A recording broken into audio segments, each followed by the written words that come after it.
Beleza? Professor Rafael Bezerra, mais uma vez, professor de Biologia. Espero, acima de tudo, que estejam todos bem, estejam todos em paz por aí. Hoje a gente vem para discutir mais um tema, claro, como sempre, muito importante, tendo em vista o Enem. E nesse caso a gente vai tratar um pouquinho a respeito de protozoose, na verdade de uma protozoose especificamente, que é a malária, né? Uma doença causada aí por um protozoário do gênero Anopheles e tem presença de vetor, hospedeiro intermediário, definitivo, toda uma discussão massa aí que a gente precisa abrir, beleza? Então fica de olho, logo em seguida já começam logo aí as principais dicas e as principais características especificamente do ciclo reprodutivo dessa protozoose. Fica de olho aí, galera. Fala, galera. E aí, como combinado, vamos lá. Hoje a gente trabalha um tema muito importante, muito recorrente no Enem, que é exatamente a doença malária, né, causada aí por um protozoário, o protozoário do gênero Plasmodium, beleza? E aqui a gente vai diretão, velho, para trabalhar o ciclo dessa parasitose, beleza? Dessa protozoose mais especificamente. Então fica de olho, gente. Aqui é o seguinte, ó. A gente tem duas vias, né, desse ciclo. Esse ciclo a gente pode analisar ele pelo viés do ser humano ou então do mosquito. Fica sempre ligado que quando a gente trata do ciclo do Plasmodium, e quando a gente trata da doença malária, a gente tem que lembrar que o ser humano é o hospedeiro intermediário no ciclo dessa doença.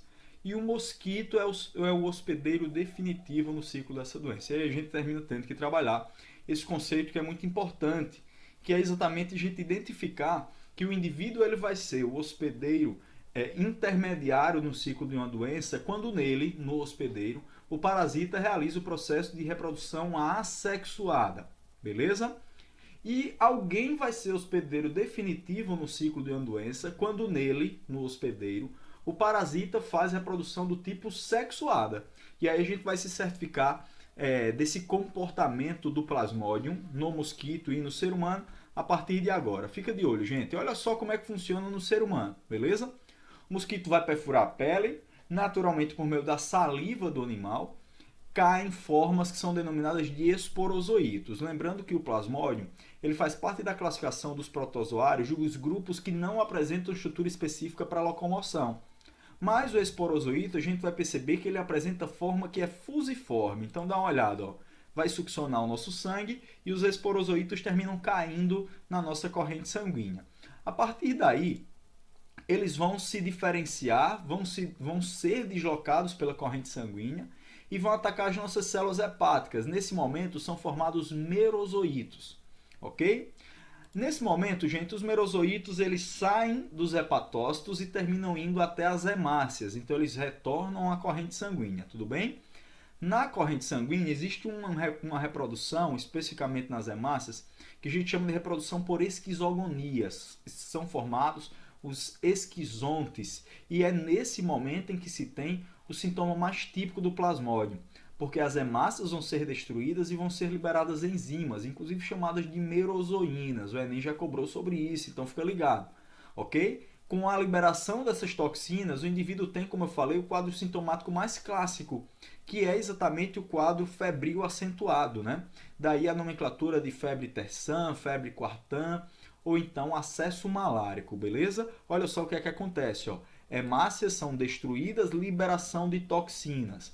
Nessa liberação de toxina é que se tem os acessos febris.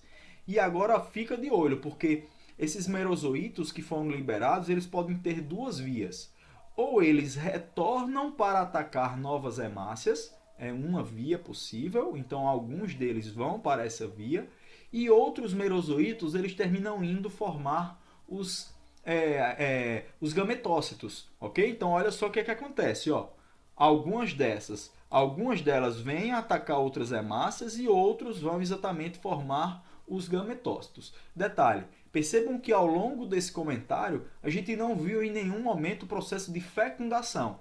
Então só houve reprodução do tipo assexuada. Se só houve reprodução do tipo assexuada, lembra que a gente está tratando exatamente aí de que o ser humano é o hospedeiro intermediário no ciclo desta doença, beleza? Saindo do ser humano, a gente vem agora para o ciclo relacionado ao mosquito. Então, gente, fica de olho. Na hora que o mosquito vai sugar o nosso sangue, lembra dos gametócitos que eu acabei de comentar, ó. Ele vai obter hemácias normais, mas ele vai obter também os gametócitos. Então foi lá, sugou o sangue, obteve os gametócitos. Agora, o que é que acontece no mosquito? Gametócitos são as células do plasmódio que são capazes de se diferenciar em gametas. Então, aqui a gente vai ter que os gametócitos originam, nesse caso, gameta sexual masculino e gameta feminino. E a gente acabou de ver que aconteceu o processo fecundativo. Na hora que tem a fecundação, é formado o zigoto, lembra, hein? Guarda isso aí, velho. Houve fecundação. Então, houve a fecundação, formação do zigoto. Esse zigoto vai para a parede do estômago do mosquito. São formados um monte de merozoítos revestidos por um cisto, né? Esse cisto traz o aspecto de proteção para quando o mosquito for sugar o sangue do ser humano, esses merozoítos naturalmente saírem ali através das glândulas salivares do inseto para a corrente sanguínea do ser humano. Então a gente percebe que essa forma de esporozoíto é exatamente a forma contaminante, nesse caso, tanto para o ser humano quanto para o plasmódio. Beleza? Detalhe, lembra que eu pedi lá? Guarda a informação de que houve fecundação. Se houve fecundação, é no mosquito que tem a reprodução do tipo sexuada. Se tem reprodução sexuada, o mosquito, que a gente sempre lembra, que são as fêmeas do gênero Anopheles, são elas que são classificadas como hospedeiros definitivos no ciclo do plasmódio. Beleza, galera? Então, como prometido aí, batemos o ciclo do plasmódio, um tema que é muito abordado no Enem, então fica sempre de olho. Mais uma vez, como sempre, espero que tenha ajudado. Até o próximo encontro. Valeu, gente. Tchau, tchau.